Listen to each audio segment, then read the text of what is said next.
Yes, thank you very much, and thank you everybody who's attended tonight for coming to listen to us. As you know, I'm always very happy to speak about sheep, basically in general, but obviously, so yes, so I think it's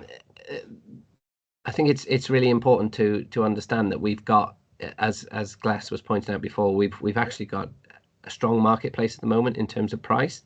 Price is strong, and as you can see from all the work that Pip is doing, the demand that we're creating is there.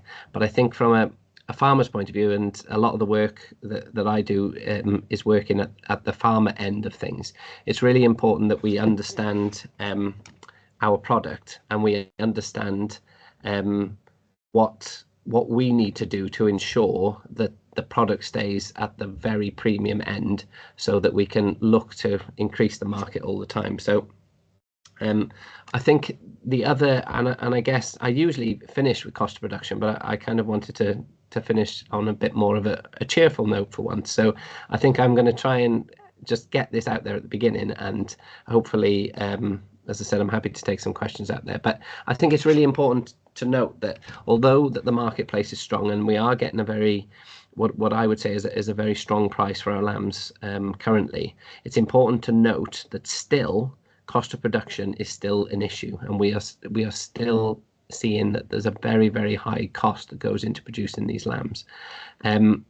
I've always been a believer that it's something that this is very much something as farmers that we control, or that we can control ourselves, and I think it's something that we have a duty to, not just expect the price of lamb to keep going up and up. So the price of lamb's gone up, but as you can see from the cost of production slides here, on average, or basically the average lamb in Wales back in, and these are the most up-to-date cost of production data because of the way that the data comes through, but back in 2023, on average, we're still losing about £8 per lamb produced. So that is quite a concern, really. And I guess that always seems like a very negative thing, but when I look at this slide as well, the huge positive within it is that you can see that even within a difficult marketplace, where, as I said, the average isn't making money, the top third are making something like around about sort of £10 to £12 per head per lamb.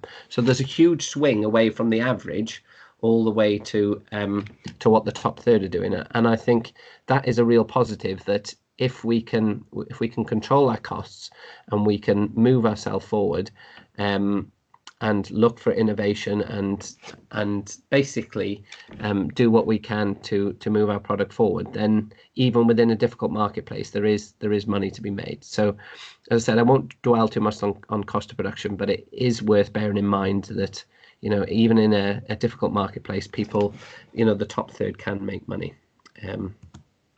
So yeah, so as I said, I really wanted to focus on what we can do really as farmers to ensure that we're doing everything that we can to put the product forward, to make the most of it, really.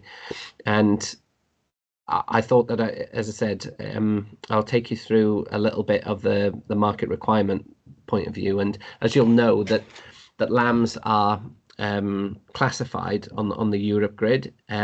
This is still the grid that's used. I know that there are limitations with this, and I appreciate that moving forward, but it's still the grid that we've got.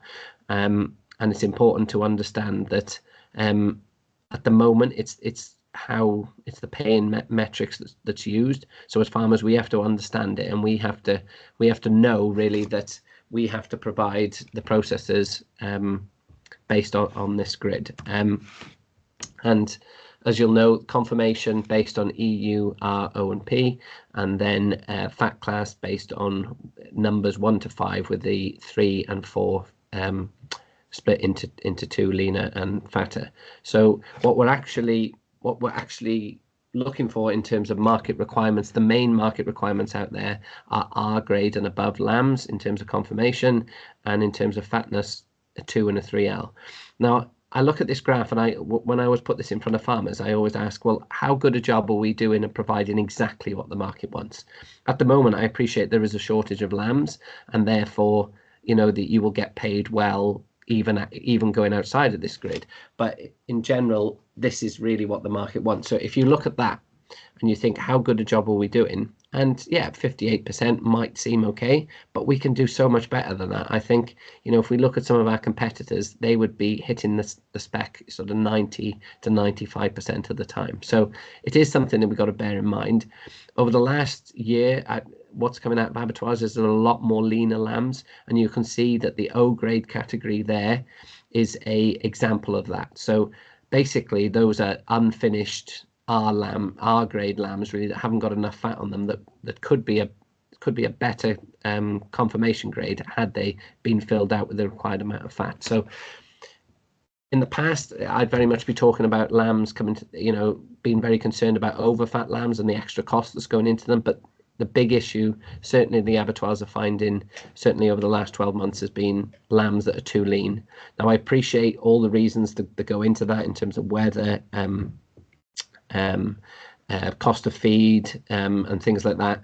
However, we have to, Pip was talking before about our product and how brilliant it is, and it is brilliant, but we have to understand, if we don't provide what the market wants, those lambs that are too lean, it's really, really difficult. Well, you can trim an overfat lamb down to make it right, at a cost, but it will still give a good eating experience. Those lean lambs, you can't add fat back to them. So it would be a concern if we're getting too much of those lean lambs, that the actual final product that's going in front of people will be too lean and it won't give the eating experience. And again, you might not see it in your prices at the moment, but going forward, as the industry wants to move forward and create more demand, we have to take responsibility for that and make sure that we are finishing these lambs properly. And just to quickly take you through it in terms of, so if you look at how those lambs will consume energy, so it's about basically the grass or creep or whatever you're feeding those lambs going into them, it's energy going into the animals. The first bit that they will put into is their bone. The next bit, sort of the excess bit above that, will go into meat, and it's the bit after that will go into fat. So it's all about ensuring that those lambs have enough energy going into them.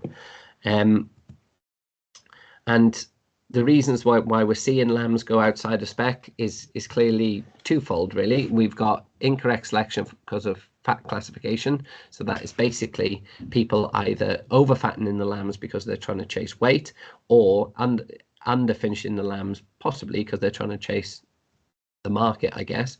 And from a conformation point of view, it tends to be genetics would be one of your bigger issues there. Now, at the moment, you'll be going to breeding sales, and this next month, as you think about buying your ewes, buying your rams, and mating them, etc., this is really when you're going to make the decision what your conformation classification is going to look like next year. So, as I said, I would just point out to people, think about it really. Think, have you got the right genetics to finish correctly on your farm? And if you haven't, now is clearly the time to try and do something about it. Just out of interest, really, I mean, as I said, I used to hear a lot of people saying about overfat, like, oh, it's not really a problem, is it? Because I get a little bit of a penalty, but that little bit of a penalty is made up for in the weight. However, if you look at what overfat lambs were costing abattoirs, by the time you got to a 4L, and this is basically on an average carcass, you'd have something like 3 kilos of waste fat on it that need trimming off. So not only have you got the work of trimming that off, you've then got 3 kilos of a product that's probably worth 30 to 40 pence a kilo. At the moment, they're paying £6 a kilo. Abattoirs don't just stomach that, because they can't, is the reality. So the overall price that is set is based on, they know the kind of waste that's going to come out of those lambs. So although you might not think that the deduction in itself seems high, it is. We were all getting a deduction through the price because they know that waste is coming in the system. So it's just something to bear in mind. And again, just from a practical point of view, to take you through it, in terms of when you're selecting lambs, it's knowing that the areas that you need to be handling. The majority of of people will handle the loin, but if you're unsure if the lamb is finished, the dock is a really good indicator, and the ribs can be a really good indicator. There are many training courses out there that we provide through livestock selection that we can help you if you feel that you're not getting the grades that you want, and you feel that you're not hitting spec, then please come along, and I'll talk about it a bit later, but please come along to one of our training sessions, and we will help you try and understand exactly what the market wants a bit more. The other thing to be looking out for is making sure that if you're selecting lambs live, understanding that the weight in which you pick the lamb as to how that will kill out in terms of the carcass grade. So not only is there obviously a desired spec in terms of finishing your lambs from conformation and a fat class, but also it's about staying within the weight ranges that they can sell. And if you know how your lambs are killing out and the factors that can affect it, just some there, that will give you a much idea to make sure that you're maximizing your output from those lambs. Carcass classification, again, if you're selling dead weight, it's quite important to try and have an idea of how your lambs will kill out. And again, when we do live to dead days, we do try and take you through this and understand that it's important to understand how the grader will assess your lambs, because that will give you an idea that you can visualize, hopefully think, well, how is that lamb gonna look as a carcass? And am I going to get the spec that I need to get the price that I need, and am I going to provide the market with, again, the lambs that they need? So I think so. We've talked a little bit there about the market spec, and making sure that you're providing the right finish on lambs. But I also think from a farmer's point of view, it's important to understand also to make sure that there's not any other wastage that's creeping into the system in terms of things like liver fluke, tapeworm, abscesses, bruising, contamination, all things that affect your carcasses. Now, again, it all comes down to a loss that will be within the system, and that loss evidently will get passed back to you. So certainly from an animal health point of view, there's a lot of lessons that can be taken from that, and how that you can ensure that obviously even if there's not a lot that you can do about the lamb that's gone off and that information's come back to you, it might give you some information that you can work with, maybe with your vet, or maybe you'll know yourselves, gosh, if there's liver fluke coming through on my kill sheets, then I need to be doing something at home so that I can get the efficiency in the lambs that I want. Likewise, in terms of abscesses, bruising, contamination, these are all things probably due to your handling of the lambs, or maybe things like treatment of the lambs in terms of abscesses, all things that you should be considering, thinking we don't want waste in this system. It's a really, really, as we were saying from the cost of production side, it's really difficult to make money as it is. Let's not put waste into it. A little bit of sort of practical advice there.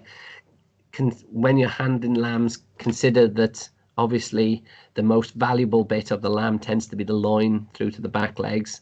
Think about when you're handling lambs in terms of injection sites and things like that, try and stay away from them. Try and inject in the neck rather than in the muscle, so that you can keep, again, any things like abscesses and stuff away from the most valuable bit of the carcasses. Similarly, in terms of bruising, when you're handling lambs, try not to do things that you think will bruise certainly those more valuable bits of the carcass. I always think in terms of handling lambs, how I try and explain it to people is that basically a lamb will bruise with a very similar force to what we would bruise with.